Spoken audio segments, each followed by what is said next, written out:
ওরে কলার বাগানে তুমি কেন এলে না? মনে হচ্ছে কিরা, কলার বাগানে কিরা রে? আমি সাপওয়ালা গো। সাপওয়ালা কলার বাগানে কোনো কাজ নেই। আমি কোন সাপওয়ালা এলি দেখি কি?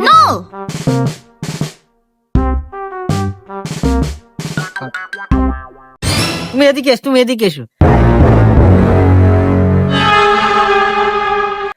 তোমার তো দেখছি খালি খালি হাতে, তো তোমার শাবল কই আর কলা বাগান, তুমি আর উলুক ফুলুক মারছো না?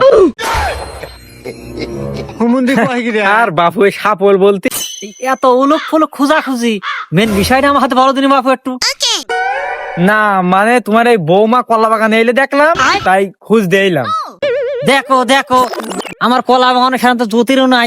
হ্যাঁ, আমার কলাও তো সেরকম জ্যোতির নাই, আমি দুধ করতে পারিনি। আর আমার বাগানে এসে এত বাগান থুইয়ে এত কলা পছন্দ হয়নি।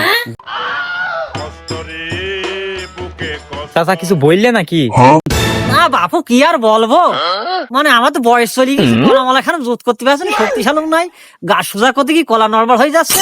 তো একটা কাজ করে ওই পাড়ার হচ্ছে ওই সাইমুল আছে না, ওর বেশ কলা বেশ মোটা সোটা লম্বাও আছে, গাছটা বেশ মজবুত করেছে। বৌমা তুমি ওখানে যাই গো।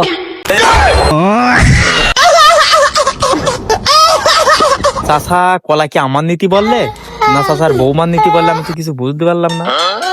কলা নীতি বললে কার? বাসটা ঢুকালে কার?